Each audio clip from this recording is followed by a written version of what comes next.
Hello friend, आप सबको स्वागत है हमारे YouTube channel Pradeep math point में। तो चलिए आज की क्लास शुरू करते हैं। और आज की क्लास में हम पढ़ेंगे वाक्यांशों या अनेक शब्दों के लिए एक शब्द। इससे पहले हमने एक क्लास में 50 वाक्यांशों या अनेक शब्दों के लिए एक शब्द के जो महत्वपूर्ण क्वेश्चन है, जो पिछली परीक्षाओं में पूछे गए प्रश्न थे, उसको हमने सॉल्व किया था। आज हम उसी के आगे और 50 क्वेश्चन सॉल्व करेंगे इस वीडियो में। तो चलिए शुरू करते हैं। तो पहला है, जिस स्त्री को कोई संतान न हो तो उसे क्या कहते हैं? जिस स्त्री को कोई संतान न हो उसे ऑप्शन नंबर ए है बांझ, ऑप्शन बी है निपुता, ऑप्शन सी है शुष्क और ऑप्शन डी है असर। तो कौन सा ऑप्शन सही होगा? तो ऑप्शन नंबर ए हमारा सही होगा। क्या कहते हैं उसे? हम बांझ कहते हैं। ठीक है, चलिए अगला देखते हैं हम। जो पहले कभी ना हुआ हो। ठीक है, तो ऑप्शन ए है नया, ऑप्शन बी है अभूतपूर्व, ऑप्शन सी है नॉनवेज और ऑप्शन डी है अंकुर। तो कौन सा ऑप्शन सही होगा? जो पहले कभी नहीं हुआ है तो उसे हम क्या बोलेंगे? अभूतपूर्व कहेंगे। ऑप्शन नंबर बी हमारा सही होगा। चलिए अगला देखते हैं हम। बिना पढ़ा हुआ अंश वाक्य के लिए एक शब्द होगा। बिना पढ़ा हुआ अंश वाक्य के लिए एक शब्द क्या होगा? तो ऑप्शन ए है अपठित, ऑप्शन बी है अपभ्रंश, ऑप्शन सी है मौलिक और ऑप्शन डी है अपठनीय। तो कौन सा ऑप्शन सही होगा? बिना पढ़ा हुआ को क्या बोलते हैं? अपठित बोलते हैं। ऑप्शन नंबर ए हमारा सही होगा। चलिए अगला देखते हैं हम। जिसकी मति झट सोचने वाली हो। ठीक है, जिसकी मति झट सोचने वाली हो के लिए एक शब्द क्या होगा? तो ऑप्शन ए है कुशाग्र बुद्धि, ऑप्शन बी है प्रेतुपन्न मति, ऑप्शन सी है द्रुतगामी और ऑप्शन डी है दूरदर्शी। तो कौन सा ऑप्शन सही होगा? तो ऑप्शन नंबर बी हमारा सही होगा। ठीक है, चलिए अगला देखते हैं हम। अगला है जिसका जन्म पहले हुआ है उसके लिए एक शब्द जो उपयुक्त है, मतलब जो लिखा हुआ है इसमें, उसमें से कौन सा सही होगा? जिसका जन्म पहले हुआ है। तो ऑप्शन ए है अनुज, ऑप्शन बी है द्विज, ऑप्शन सी है अग्रज और ऑप्शन डी है सर्वज्ञ। कौन सा ऑप्शन सही होगा इसमें? तो जिसका जन्म पहले हुआ है उसे हम अग्रज कहते हैं। ऑप्शन नंबर सी हमारा सही होगा। चलिए अगला देखते हैं हम। अगला है जिसका मन व ध्यान दूसरी तरफ हो के लिए एक शब्द बताना है। तो ऑप्शन ए है मनन, ऑप्शन बी है बेध्यान और ऑप्शन सी है मनवा, ऑप्शन डी है अन्य मनस्क। कौन सा ऑप्शन सही होगा हमारा? तो ऑप्शन नंबर डी होगा। जिसका मन व ध्यान दूसरी तरफ हो उसको अन्य मनस्क कहते हैं। ठीक है, चलिए अगला देखते हैं हम।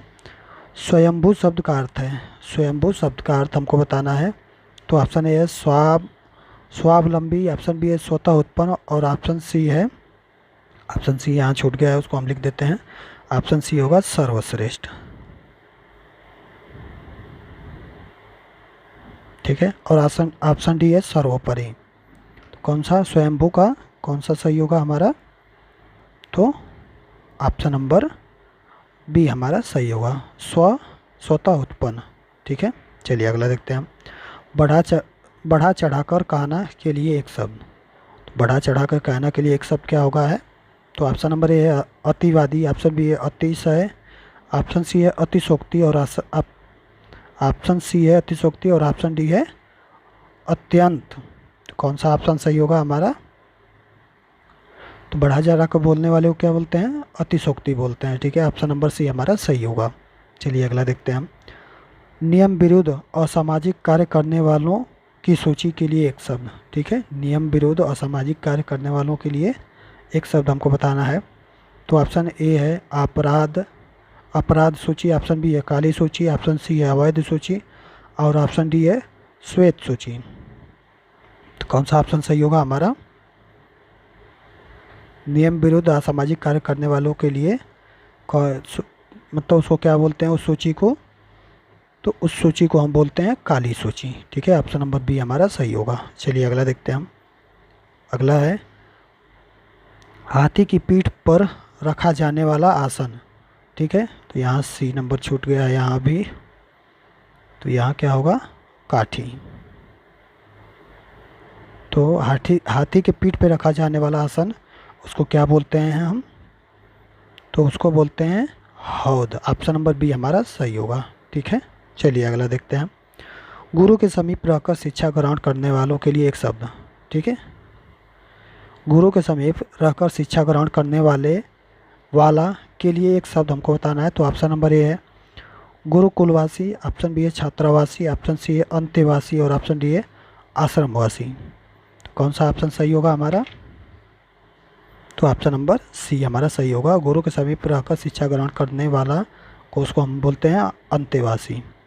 ऑप्शन नंबर सी हमारा सही होगा। चलिए अगला देखते हैं। उत्तराधिकार में प्राप्त संपत्ति। ठीक है, उत्तराधिकार में प्राप्त संपत्ति के लिए एक शब्द बताना है। तो ऑप्शन ए है रिक्त, ऑप्शन बी है भरोहर और ऑप्शन सी है वसीयत और ऑप्शन डी है संदाय। तो कौन सा ऑप्शन सही होगा हमारा? तो जो उत्तराधिकार में प्राप्त संपत्ति होती है उसे हम रिक्त बोलते हैं। ऑप्शन नंबर ए हमारा सही होगा। ठीक है, चलिए अगला देखते हैं हम। जिसे प्रमाण द्वारा सिद्ध न किया जा सके उसके लिए सही शब्द है। ठीक है, जिसे प्रमाण द्वारा सिद्ध न किया जा सके तो उसे क्या कहते हैं? तो हमारा ऑप्शन ए है अप्रमाणित, ऑप्शन बी है अनुप्रमेय, ऑप्शन सी है अप्रमेय और ऑप्शन डी है अप्रामाणिक। तो कौन सा ऑप्शन सही होगा हमारा?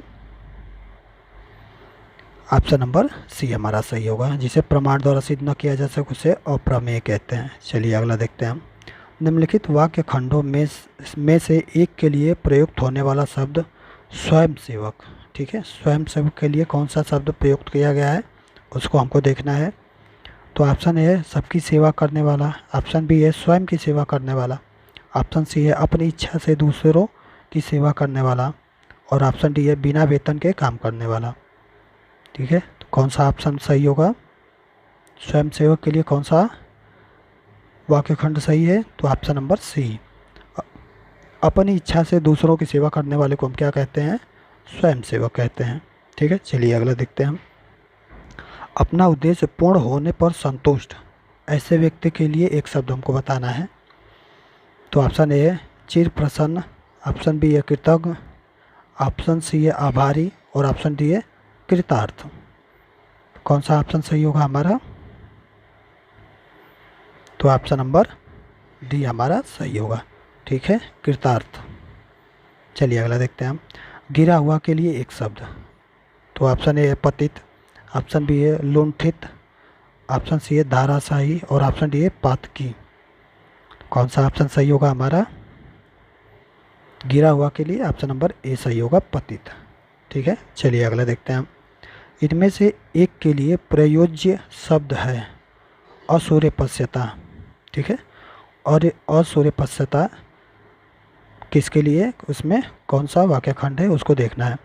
तो ऑप्शन ए है वह स्थान जहाँ सूर्य दिखाई न दे, ऑप्शन बी है वह स्थान जहाँ सूर्य का प्रखर प्रकाश बड़ा कष्टकारी होता है, ऑप्शन सी है वे प्राणी जो सूर्य का दर्शन न कर पाए और ऑप्शन डी है रनिवास में कड़े पर्दे में रहने वाली स्त्री। तो कौन सा ऑप्शन सही होगा हमारा? तो ऑप्शन नंबर डी हमारा सही होगा। ठीक है, चलिए अगला देखते हैं हम। उपनिवेश से संबंध हो जिसका उसके लिए एक शब्द हमको बताना है। तो ऑप्शन ए है उपनिवेशिक, ऑप्शन बी है औपनिवेशिक, ऑप्शन सी है औपन्यासिक, ऑप्शन डी है उपनिवेशवाद। तो कौन सा ऑप्शन सही होगा? तो ऑप्शन नंबर बी हमारा सही होगा, औपनिवेशिक। ठीक है, चलिए अगला देखते हैं हम। अगला है खाद्य सामग्री जो यात्रा के समय रास्ते में उपभोग के लिए दी जाती है उसे हम क्या कहते हैं?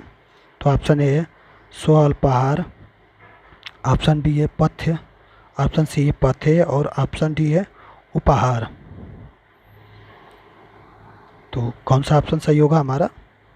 तो ऑप्शन नंबर सी सही होगा, पाथेय। ठीक है, चलिए अगला देखते हैं। मोक्ष की इच्छा रखने वाला वाक्यांश के लिए उपयुक्त शब्द। तो ऑप्शन ए है योगी, ऑप्शन बी है युक्तिकामी, ऑप्शन सी है मुमुक्षु, ऑप्शन डी है तपस्वी। कौन सा ऑप्शन सही होगा? मोक्ष की इच्छा रखने वाले को क्या बोलते हैं हम? उसको हम मुमुक्षु बोलते हैं। ऑप्शन नंबर सी हमारा सही होगा। चलिए अगला देखते हैं हम। जिसे बुलाया न गया हो उसके लिए उपयुक्त शब्द। तो ऑप्शन ए अतिथि, ऑप्शन बी है अभ्यागत, ऑप्शन सी है अनाहुत और ऑप्शन डी है रिश्तेदार। कौन सा ऑप्शन सही होगा? जिसे बुलाया न गया हो उसे हम क्या बोलते हैं? अनाहुत बोलते हैं। ऑप्शन नंबर सी हमारा सही होगा। चलिए अगला देखते हैं हम। जिसके पास कुछ न हो उसके लिए प्रयुक्त शब्द। तो ऑप्शन ए है अभावग्रस्त, ऑप्शन बी है अकिंचन, ऑप्शन सी है दीनहीन और ऑप्शन डी है महादीन। तो कौन सा ऑप्शन सही होगा? जिसके पास कुछ ना हो उसके लिए, तो उसे हम अकिंचन कहते हैं। ऑप्शन नंबर बी हमारा सही होगा। चलिए अगला देखते हैं हम। जिसकी आशा न की गई हो वाक्यांश के लिए एक शब्द है। तो ऑप्शन नंबर ए है नाउम्मीदी, ऑप्शन बी है आशातीती, ऑप्शन बी है आशातीती, ऑप्शन सी है अग्रसूची और ऑप्शन डी है अप्रत्याशित। तो कौन सा ऑप्शन सही होगा हमारा?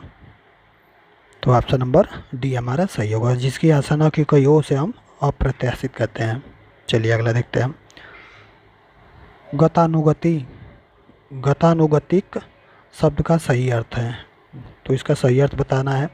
तो ऑप्शन ए है प्राचीन आदर्श के अनुसार चलने वाला, ऑप्शन बी है पीछे चलने वाला, ऑप्शन सी है अनुसरण करने वाला और ऑप्शन डी है गत को नहीं मानने वाला। तो आप कौन सा ऑप्शन सही होगा हमारा? तो ऑप्शन नंबर ए सही होगा। ठीक है, प्राचीन आदर्श के अनुसार चलने वाले को क्या कहते हैं? गतानुगति गतिक कहते हैं। चलिए अगला देखते हैं हम। उपकृत शब्द के लिए सही वाक्यांश है।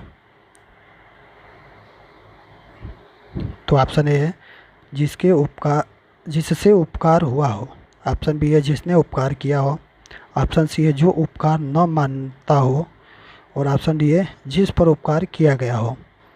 तो उपकृत शब्द के लिए सही वाक्यांश क्या हो जाएगा? तो ऑप्शन नंबर डी होगा। जिस पर उपकार किया गया हो उसे हम क्या कहते हैं? उपकृत कहते हैं। ठीक है, चलिए अगला देखते हैं। पश्चिम और उत्तर दिशा के मध्य कोण को कहते हैं। पश्चिम और उत्तर दिशा के मध्य कोण को क्या कहते हैं? तो ऑप्शन ए है ईशान, ऑप्शन बी है नैऋत्य, ऑप्शन सी है वायव्य और ऑप्शन डी है आग्नेय। तो कौन सा ऑप्शन सही होगा हमारा? तो ऑप्शन नंबर सी होगा। पश्चिम और उत्तर दिशा के मध्य कोण को वायव्य कहते हैं। ऑप्शन नंबर सी हमारा सही होगा। ठीक है, चलिए अगला देखते हैं हम। जिसे बुढ़ापा न आए के लिए एक शब्द। तो ऑप्शन नंबर ए है निर्झर, ऑप्शन बी है निर्जर, ऑप्शन सी है अजर और ऑप्शन डी है अमर। कौन सा ऑप्शन सही होगा हमारा? तो ऑप्शन नंबर ए, जिसे बुढ़ापा ना आए उसे क्या कहते हैं? अजर कहते, सॉरी ऑप्शन नंबर सी सही होगा, अजर। जिसे बुढ़ापा ना आए उसे हम अजर कहते हैं। चलिए अगला देखते हैं हम। अगला है युगों से चले आने वाले के लिए एक शब्द। तो ऑप्शन ए है अर्वाचीन, ऑप्शन बी है युगांतर, ऑप्शन सी है युगांत और ऑप्शन डी है सनातन। कौन सा ऑप्शन सही होगा? युगों से चले आने वाले को क्या बोलते हैं हम? सनातन बोलते हैं। ऑप्शन नंबर बी हमारा, ऑप्शन नंबर डी हमारा सही होगा। ठीक है, चलिए अगला देखते हैं हम। जो क्षमा करने योग्य नहीं है वाक्यांश के लिए एक शब्द। तो ऑप्शन ए है अदम्य, ऑप्शन बी है अक्षम्य, ऑप्शन सी है निर्गुण और ऑप्शन डी है सक्षम। कौन सा ऑप्शन सही होगा हमारा? जो क्षमा करने योग्य नहीं है उसे क्या बोलते हैं? अक्षम्य बोलते हैं। ऑप्शन नंबर बी हमारा सही होगा। चलिए अगला देखते हैं। जो बहुत मंद गति से कार्य करता हो उसके लिए एक शब्द। जो बहुत मंद गति से कार्य करता हो उसके लिए एक शब्द बताना है। तो ऑप्शन ए है मंथर, ऑप्शन बी है दीर्घ सूची, ऑप्शन सी है सत्वर और ऑप्शन डी है मंदक्रांत। कौन सा ऑप्शन सही होगा? तो ऑप्शन नंबर ए सही होगा हमारा, मंथर, जो बहुत मंद गति से कार्य करता है। ठीक है, चलिए अगला देखते हैं हम। अनेक युगों से चले आने वाले वाक्यांश के लिए एक उपयुक्त शब्द बताना है। अनेक युगों से चले आने वाले के लिए। तो ऑप्शन ए है समीचीन, ऑप्शन बी है प्राचीन, ऑप्शन सी है कालांतर और ऑप्शन डी है सनातन। तो कौन सा ऑप्शन सही होगा? अनेक युगों से चलने वाले मतलब सनातन, उसे हम ऑप्शन नंबर डी हमारा सही होगा। चलिए अगला देखते हैं हम। अगला है उचित अनुचित का ज्ञान रखने वाला वाक्यांश के लिए सही शब्द है। तो ऑप्शन नंबर ए है विवेकी, ऑप्शन बी है ज्ञानी, ऑप्शन सी है चतुर और ऑप्शन डी है दूरदर्शी। तो कौन सा ऑप्शन सही होगा?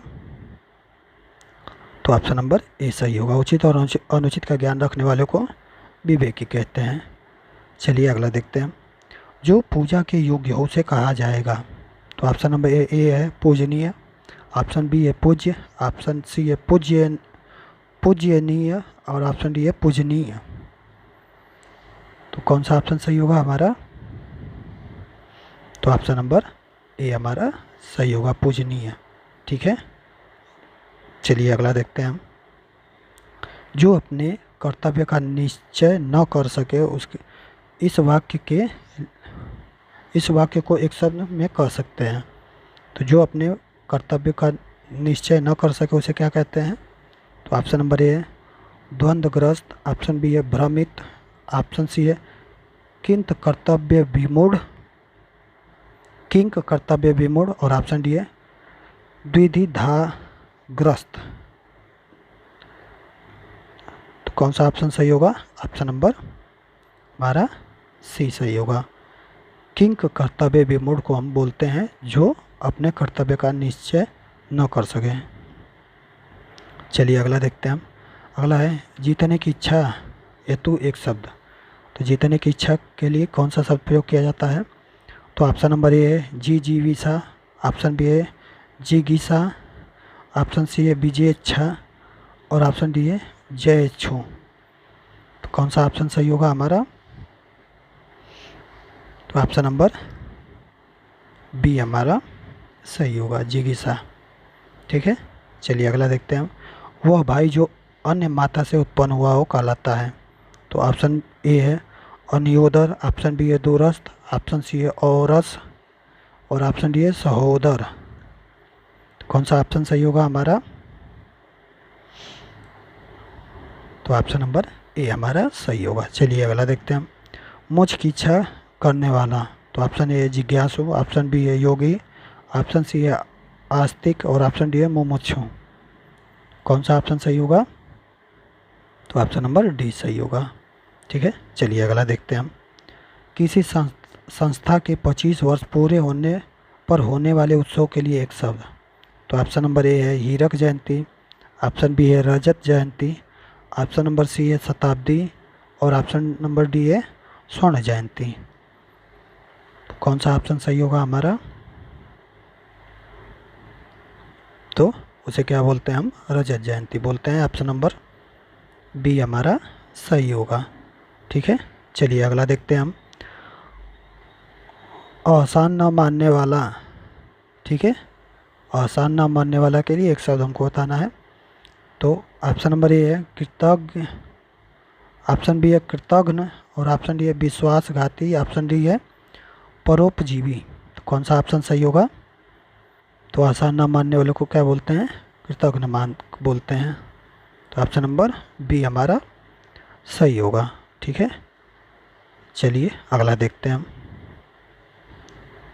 तो आप अगला है जो देखने में प्रिय लगता हो। ऑप्शन नंबर ए है समदर्शी, ऑप्शन बी है प्रियदर्शी, ऑप्शन सी है प्रिय पात्र, ऑप्शन डी है दर्शन प्रिय। तो कौन सा ऑप्शन सही होगा? तो ऑप्शन नंबर बी हमारा सही होगा, प्रियदर्शी। जो देखने में प्रिय लगता है उसे प्रियदर्शी कहते हैं। चलिए अगला देखते हैं हम। बचपन और जवानी के बीच की अवस्था। बचपन और जवानी के बीच की अवस्था को क्या कहते हैं? तो ऑप्शन नंबर ए है नव युवा, ऑप्शन बी है नवोढ़, ऑप्शन सी है वय संधि और ऑप्शन डी है वयस्कता। कौन सा ऑप्शन सही होगा हमारा? तो ऑप्शन नंबर सी हमारा सही होगा। ठीक है, चलिए अगला देखते हैं हम। वीर पुत्र को जन्म देने वाली स्त्री के लिए एक शब्द। तो ऑप्शन ए है वसुंधरा, ऑप्शन बी है माता, ऑप्शन सी है जननी और ऑप्शन डी है वीर प्रसू। कौन सा ऑप्शन सही होगा हमारा? तो वीर पुत्र को जन्म देने वाली स्त्री को क्या कहते हैं? वीर प्रसू कहते हैं। ऑप्शन नंबर डी हमारा सही होगा। चलिए अगला देखते हैं हम। समय की दृष्टि से अनुकूल, ठीक है, समय की दृष्टि से अनुकूल के लिए एक शब्द बताना है। तो ऑप्शन नंबर ए है अनुकूल, ऑप्शन बी है समानुकूल, ऑप्शन सी है प्रतिकूल और ऑप्शन डी है समयानुकूल। तो कौन सा ऑप्शन सही होगा हमारा? समय की दृष्टि से अनुकूल यानी उसे हम समयानुकूल कहते हैं। ऑप्शन नंबर डी हमारा सही होगा। चलिए अगला देखते हैं हम। ऐसा कवि जो तत्काल रचना करता हो। तो ऑप्शन ए है कविराज, ऑप्शन बी है आंसू कवि, ऑप्शन सी है महाकवि और ऑप्शन डी है कबीर। तो कौन सा ऑप्शन सही होगा? तो ऑप्शन नंबर बी हमारा सही होगा। ऐसा कवि जो तत्काल रचना करता है उसे आंसू कवि कहते हैं। ऑप्शन नंबर बी सही होगा। चलिए अगला देखते हैं हम। पुरुष एवं स्त्री का जोड़ा। ऑप्शन ए है पति पत्नी, ऑप्शन बी है युग्म, ऑप्शन सी है युगल और ऑप्शन डी है दंपत्ति। कौन सा ऑप्शन सही होगा? पुरुष एवं स्त्री का जोड़े को हम क्या बोलते हैं? दंपत्ति बोलते हैं। ऑप्शन नंबर डी हमारा सही होगा। चलिए अगला देखते हैं हम। अनिश्चित जीविका के लिए एक शब्द। तो ऑप्शन ए है आंशिक सेवा, ऑप्शन बी है अस्थायी सेवा, ऑप्शन सी है अर्ध रोजगार, ऑप्शन डी है आकाश वृत्ति। तो कौन सा ऑप्शन सही होगा हमारा? अनिश्चित जीविका यानी आकाश वृत्ति। ऑप्शन नंबर डी हमारा सही होगा। चलिए अगला देखते हैं हम। अंत्यज, अंत्यज शब्द के लिए सही वाक्य। तो ऑप्शन ए है अंडे से पैदा होने वाला, ऑप्शन बी है किसी के अंतर से उत्पन्न, ऑप्शन सी है अपने सगे संबंधियों को छोड़ देने वाला, ऑप्शन डी है निम्न जाति में जन्म लेने वाला। तो कौन सा ऑप्शन सही होगा? अंत्यज क्या बोलते हैं हम? निम्न जाति में जन्म लेना। ऑप्शन नंबर डी हमारा सही होगा। ठीक है, चलिए अगला देखते हैं हम। निश्चित समय के भीतर पत्र का उत्तर न प्राप्त होने की दशा में अनुबोधक के रूप में भेजा जाने वाले पत्र को क्या बोलते हैं? तो ऑप्शन ए है प्रतिवेदन, ऑप्शन बी है ज्ञापन, ऑप्शन सी है परिपत्र और ऑप्शन डी है अनुस्मारक। तो कौन सा ऑप्शन सही होगा? तो निश्चित समय के भीतर पत्र का उत्तर न प्राप्त होने की दशा में अनुबोधक के रूप में भेजा जाने वाला पत्र को क्या कहते हैं? अनुस्मारक कहते हैं। ऑप्शन नंबर डी हमारा सही होगा। ठीक है, चलिए अगला देखते हैं हम। अगला है वो स्त्री जिसका कोई संतान न हो। तो ऑप्शन ए है कुल्ठा, ऑप्शन बी है बाज, ऑप्शन सी है प्रसूता, ऑप्शन डी है विधवा। तो कौन सा ऑप्शन सही होगा? ऑप्शन नंबर बी सही होगा, उसको हम बाज बोलते हैं। वह स्त्री जिसका कोई संतान न हो। चलिए अगला देखते हैं और आज का लास्ट क्वेश्चन है। मनुष्य जीवन में ब्रह्मचर्य, गृहस्थ, वानप्रस्थ के अलावा एक आश्रम और भी है, वह चौथा आश्रम कौन सा है उसको हमको बताना है। ठीक है, तो ऑप्शन ए है दंड, ऑप्शन बी है मोक्ष, ऑप्शन सी है संन्यास और ऑप्शन डी है क्षत्रिय। तो कौन सा ऑप्शन सही होगा हमारा? तो मनुष्य जीवन में ब्रह्मचर्य के बाद आता है गृहस्थ, गृहस्थ के बाद आता है वानप्रस्थ और वानप्रस्थ के बाद क्या आता है? वानप्रस्थ के बाद आता है संन्यास। ऑप्शन नंबर सी हमारा सही होगा। ठीक है, तो चलिए आज की इस वीडियो में बस इतना ही। अगर आपको वीडियो अच्छी लगी हो तो प्लीज़ लाइक एंड सब्सक्राइब ज़रूर करें और ये पूरे वीडियो को ज़रूर देखें और सॉल्व इसको ज़रूर करें और कितने क्वेश्चन बन रहे हैं उसको कमेंट में ज़रूर करें। ठीक है।